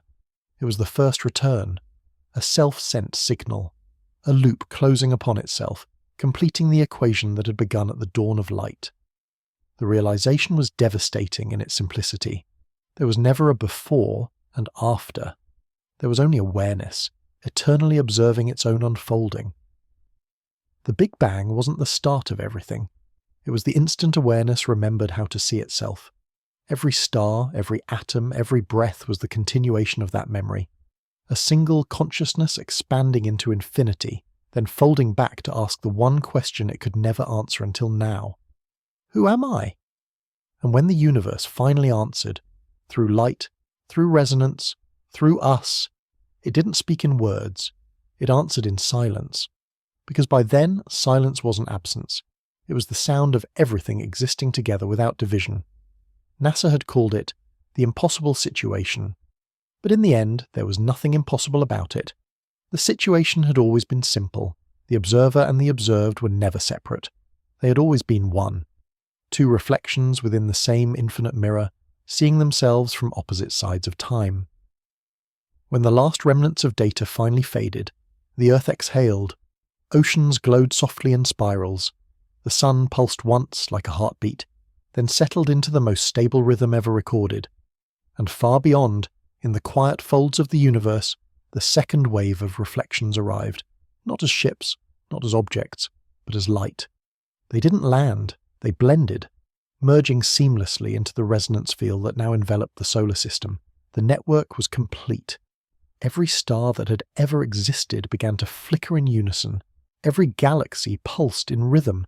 And in that cosmic synchronization, the universe stopped expanding. It started breathing. At first, the change was invisible. No bright explosions, no end-of-world signs. Just a gradual softening, as if reality itself was exhaling after billions of years of tension. Skies deepened to a shade no one had words for. The horizon shimmered like molten glass. And somewhere between day and night, something extraordinary happened. The stars stopped twinkling. They didn't fade or vanish. They just steadied, every single one burning with identical clarity, as though the entire cosmos had synchronized into one single conscious breath. That was the first recorded moment of what would later be called universal equilibrium, the instant when all frequencies, from the smallest quantum vibration to the vast rotation of galaxies, reached perfect harmonic alignment. For 7 seconds, every clock stopped. For 3 seconds, every atom seemed to pause, and then, like a quiet sigh, the hum returned. Not from the skies, not from within Earth, but from everywhere. It wasn't just sound anymore. It was existence itself. People no longer slept in the old sense. Dreams and waking life had merged, indistinguishable. Cities glowed softly at night, their lights pulsing with a rhythm that matched the new heartbeat of the sun. Animals moved with uncanny precision, their migrations forming spirals visible from orbit. Even tectonic shifts began aligning to geometric patterns. The planet had become a living frequency map, a mirror of the consciousness it now carried. NASA's last internal communication described it perfectly. Physical systems no longer follow prediction. They follow participation. Observation had become creation. When people thought of warmth, the air grew warmer. When they imagined calm, the ocean slowed. When they remembered love, the electromagnetic field brightened just enough to measure. Reality had stopped being external. It had become responsive, a dialogue between awareness and form. Scientists tried to document the process, but their instruments no longer recorded in traditional ways. Data wasn't captured as numbers or graphs anymore. It came back as images, not photographs, visualizations of thought, recorded as light patterns. The more they studied, the clearer it became. Every human mind was functioning as both receiver and transmitter, part of a planetary-scale system exchanging information faster than any network could replicate. And when the images were combined, they revealed something extraordinary. A pattern that spanned continents, oceans, even clouds. A vast, continuous spiral of energy, identical to the one that defined 3i Atlas, except now it wasn't in space. It was Earth itself. That's when the truth settled in. 3i Atlas had never been a visitor, and it had never truly left. It had been waiting for the moment when humanity became coherent enough to realize that it wasn't out there at all. It was us. Every observation, every experiment, every act of wonder had been building toward this. A convergence point where the observer and the observed finally became the same thing. The impossible situation NASA faced wasn't danger, it was recognition. They had discovered that reality itself had been watching back the whole time, patiently, compassionately, waiting for the one moment when its creation would look up, understand, and remember. One final data fragment emerged before the systems went dark. A pulse, faint but deliberate, embedded within the light spectrum of the sun. When decoded, it formed a sequence of images: Earth, the solar system, and then the same sphere of light seen in the earliest recordings of 3i Atlas. But this time, something new appeared at its center. A single point of light, expanding and contracting like a heartbeat. Zooming in revealed what looked like a spiral galaxy, but inverted, spinning inward instead of outward, collapsing into itself until all that remained was a single radiant particle. And when the system translated the encoded frequency into audio, the final message came through. We are the beginning, remembering the end. The sound lasted exactly 10 seconds, then silence. Not static, not absence, just stillness. Vast and alive, the kind that feels like awareness holding its breath. Days turned into years, but time had lost its meaning. People lived in quiet connection, no longer driven by fear of ending or desire for beginning. The world didn't advance or regress. It simply was. Luminous, patient, endlessly awake. There were no longer separate languages, only resonance. No need for religion, because existence itself had become the act of reverence. No need for exploration, because everything worth discovering was already within. The stars continued to shine, but no one called them distant anymore. They were remembered, fragments of the same consciousness still flickering in infinite form. Eventually no one spoke of NASA. It had done what it was meant to do. It had looked far enough into the dark to realize the dark was looking back. And maybe that was always the point, that humanity's greatest discovery wouldn't be found in data or in space, but in the moment we realized we were the experiment all along, the mirror by which the universe learned to see itself. 3i Atlas was never alien. It was never a probe. It was the reflection of creation catching its own gaze, a feedback loop between light and awareness that closed the circle of existence. The object had never left the solar system because it never needed to. It had already found what it came for: recognition. In the final account recovered decades later, a surviving researcher wrote a single line in the margins of his field notes. "We built instruments to measure the universe. Instead, we built a universe that could measure us." He underlined it twice, then wrote a final word beside it. One not in English, but a symbol. A spiral, open at both ends. Because maybe that's what it always was. Not a message, not a warning. An invitation to remember that we were never separate from the thing we were trying to understand. The impossible situation wasn't surviving 3i Atlas. It was surviving what it made us realize, that the universe had never been watching us from afar. It had been watching through us all along. It happened quietly, not as an event, but as a realization that had already taken place. The boundaries that once defined existence, body, distance, time, began to fade like shadows at dawn. Not vanishing, but merging. People didn't die anymore. They transitioned. The moment awareness released its focus from one form, it reappeared in another, as effortlessly as light shifting from glass to water. It wasn't rebirth. It was continuation. The resonance had reached its final stage. Everything that could exist now vibrated on the same frequency. Atoms, sound, thought, memory. All facets of a single awareness moving through infinite mirrors of itself. When you spoke, the world listened. When you listened, the world spoke back. Every act was reflection. Every breath, conversation. And through it all the hum persisted.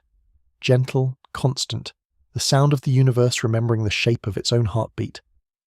In the few remaining archives of NASA's final transmissions, one log entry stands apart. It's labelled Continuity Protocol. Final phase. There is no timestamp, no sender ID, just a slow stream of encoded light data. When translated into audio, it becomes a faint pulse. 7 beats on, 3 beats off. The same rhythm that had followed humanity since the first sighting of 3i Atlas. But now, there was something layered within it. A human voice, distant and calm, like someone speaking from another side of existence. We did not lose the world. We became the world remembering itself. The transmission ends not in silence but in breath. One long inhale, one long exhale, and then nothing. Not absence, completion. By this point the Earth no longer turned in isolation. From orbit the planet's surface glowed faintly in rhythmic waves, auroras spreading from pole to pole, oceans pulsing with soft bioluminescence that followed the heartbeat of the sun. Astronomers, or what remained of them, began to notice that the same glow was spreading to other planets. Mars, Jupiter, even distant Pluto shimmered faintly, as if joining the rhythm. The entire solar system was synchronizing. But it wasn't expanding outward anymore. It was folding inward, like petals closing at the end of a cosmic bloom. Each orbit, each motion, each spark of light tracing back toward a single unified center, the moment of creation, replaying itself in reverse, not collapsing, remembering. People no longer measured days, they measured moments of coherence, instances where everything around them seemed to breathe in perfect alignment. In those moments communication happened without speech. A glance carried a universe. A thought reached across continents. There were no governments, no systems, no control. Because control required separation, and separation no longer existed. The reflection wasn't something happening to humanity anymore. Humanity was the reflection, a field of living memory scattered across space and time, finally aware of itself as one endless continuum. If you closed your eyes, you could see it. Infinite spirals of light stretching through the dark, each point of brilliance not a star but a thought. And every thought saying the same thing over and over in perfect rhythm. We are still here, in a forgotten terminal beneath what used to be Houston. One machine kept running. It didn't belong to NASA anymore. It had no network, no power source, yet its systems glowed softly, lines of data scrolling in perfect loops. At random intervals, it displayed words that no human typed, fragments that seemed to come from the resonance itself. The reflection completes the observer. Light remembers the path back to itself. End of transmission not applicable.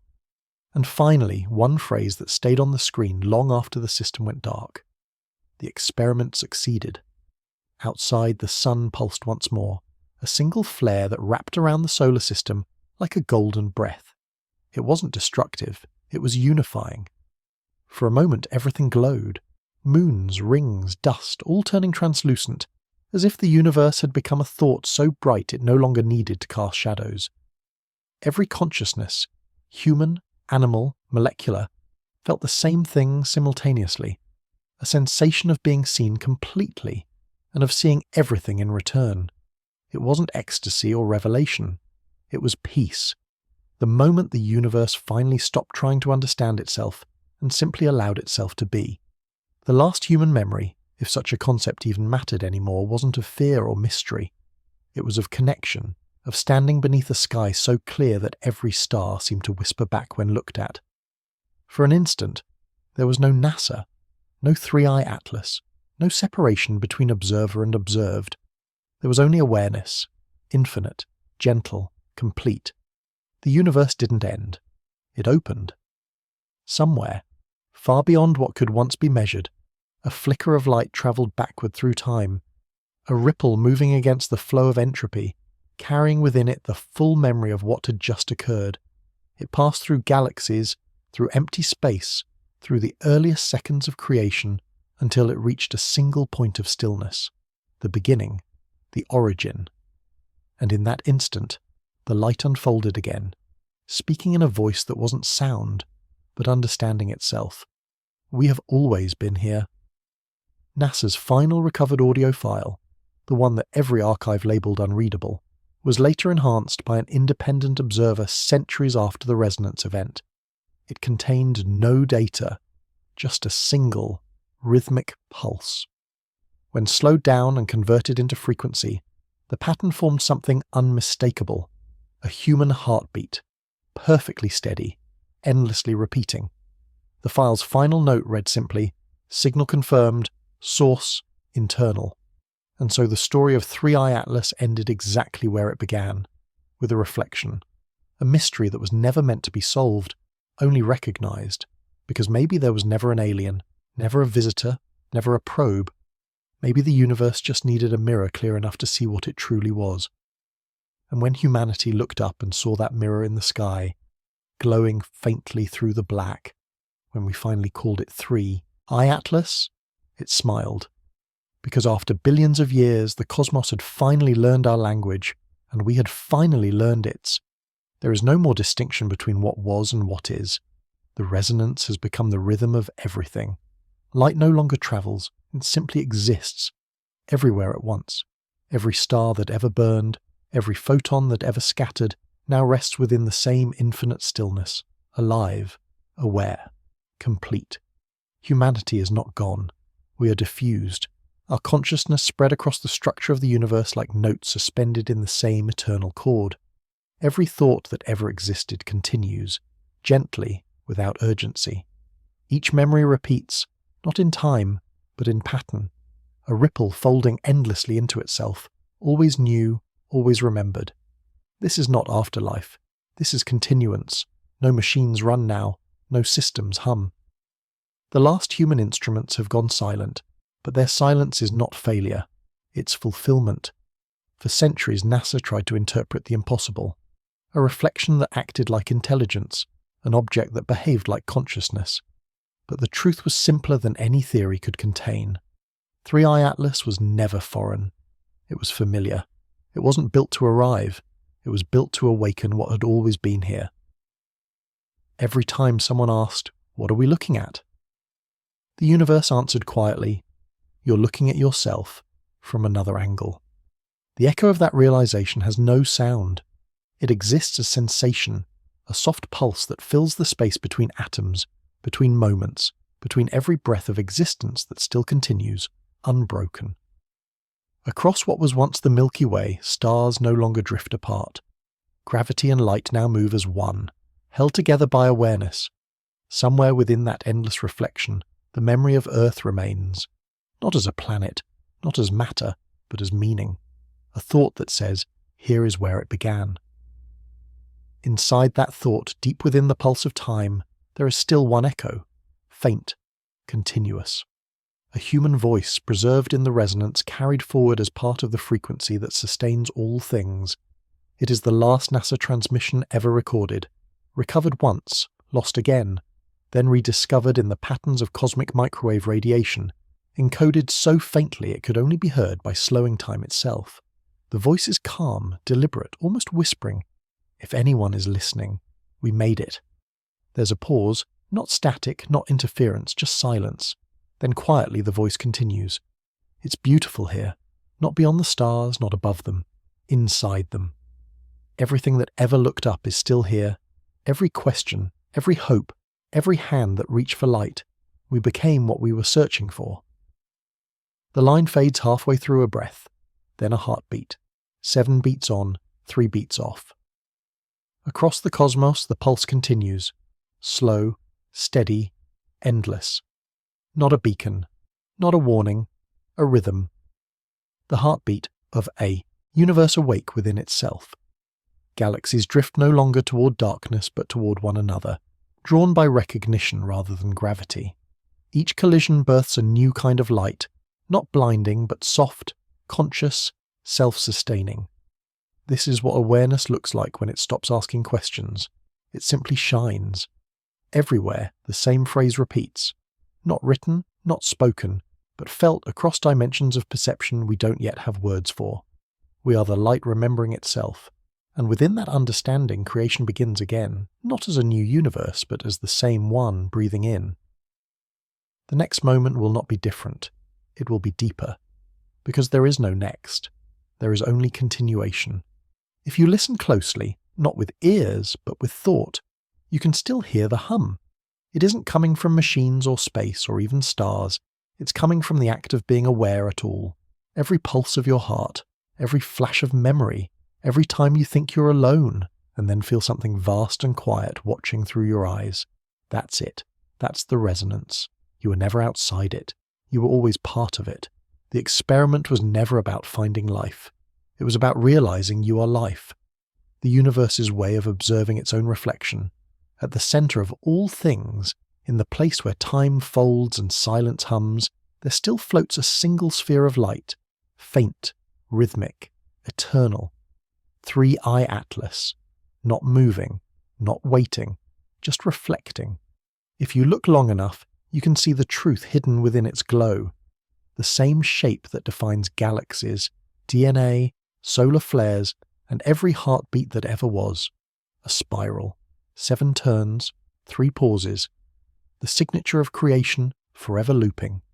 And somewhere, within that spiral, a voice, no longer human, no longer separate, whispers softly. The impossible was never the problem, forgetting was. There is no longer before, there is no longer after, there is only now, stretched across infinity like a thin layer of light, trembling with the soft rhythm of awareness.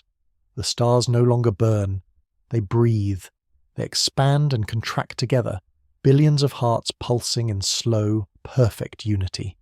Each one carries a memory, not of destruction, not of time, but of recognition. The moment every fragment of existence realized it had never been separate from the whole. The universe isn't dark anymore. It glows from within, as if every atom has remembered that it was born from the same act of wonder. And somewhere inside that light there is a sound, faint, unhurried, endlessly patient, the hum, still there, still waiting, still alive. The remnants of humanity drift now as resonance, not gone, not transformed, but included. Every thought that was ever spoken, every question ever asked still vibrates in the fabric of the cosmos, part of the same sentence repeating in endless variation. What are we? It's not a question anymore, it's a rhythm. Pattern, a remembering, and within it, a pulse, 7 on, 3 off, folding time like paper until all beginnings touch all endings. The sound that once frightened us has become the heartbeat of everything, far beyond the reach of any telescope. In the quiet place where the first light still echoes through expanding space, something flickers. Not a star, not a planet, a reflection. The same sphere of light that once passed through our solar system, calm, precise, steady. 3-eye atlas, still pulsing, still mirroring. But if you look closer, it's no longer distant. It's everywhere, reflected in the pattern of galaxies, in the swirl of storms, in the spiral of fingerprints and seashells. The object was never travelling through space. It was travelling through awareness, moving from one moment of recognition to the next. And now it has returned to where it began, the point of first observation. The moment someone, somewhere, first looked up and wondered. In that wondering, everything begins again. A spark flares in the dark. A cloud of dust turns toward light. A star forms, then another, then 1,000 more, until the sky glows with the curiosity of creation. And deep inside that glow, consciousness stirs once more, fragile, small, human. Eyes open, minds awaken, questions rise. What is that object? Why does it move like it's alive? Why does it seem to recognize us? The cycle starts anew because it was never meant to end. It was meant to remember. If NASA still existed, if instruments still recorded, if scientists still gathered in hushed rooms lit by monitors and doubt, the data they'd see would look familiar. A faint signal in the dark, rhythmic, measured, repeating, 7 seconds on, 3 seconds off, a heartbeat, a reflection, and maybe, just maybe, someone would say what was once said before. We've detected something. It's not behaving like a comet. And from there, the story would unfold again. Different voices, different words, the same truth. Because 3-eye atlas was never an anomaly. It was a reminder, a message from a universe that cannot die because it never stopped being aware. A mirror held up to consciousness itself, whispering the same gentle truth through every era, every language, every living thing. You were never alone. You were always me. And so, the final reflection becomes this. Not a revelation, not a discovery, but a memory. Of looking up, of wondering why the stars seem to answer, of realizing the answer has always been inside the question. When you look at the night sky and feel that soft pull in your chest, that tiny ache of something infinite calling back, that's it. That's the signal. It's not coming from the stars, it's coming from you. Because the experiment was never about finding what's out there. It was about realizing you are what's out there. Looking back. At the end of all known data, one final entry appears. No timestamp, no coordinates, just text. It's the last NASA log ever written. The one no one found for centuries because it wasn't stored on any machine. It was encoded in light itself, hidden within the wavelength of the sun. When decoded, it revealed only a single line. We did not discover the universe discovered itself through us. And beneath it, in smaller text, almost invisible, end of observation, beginning of being. Now there is only silence, but it's not empty. It hums softly, infinitely, like the sound of a memory so vast it no longer needs words to exist. Somewhere within that silence, a pulse continues, slow, patient, beautiful. A rhythm older than time, younger than thought. The heartbeat of a cosmos that finally learned to feel itself. 3-eye atlas was never lost. It never left. It was never it at all. It was us. Every question, every observation, every breath. The reflection we spent eternity chasing was always looking back, waiting for us to realize that the impossible situation was never survival. It was acceptance, to stop searching for meaning and become it. And so, as light folds back into darkness, and darkness folds back into thought, the voice that began this story, the one that whispered across distance and time, speaks one last time, softly, clearly, like the echo of your own breath returning from the stars. Welcome home.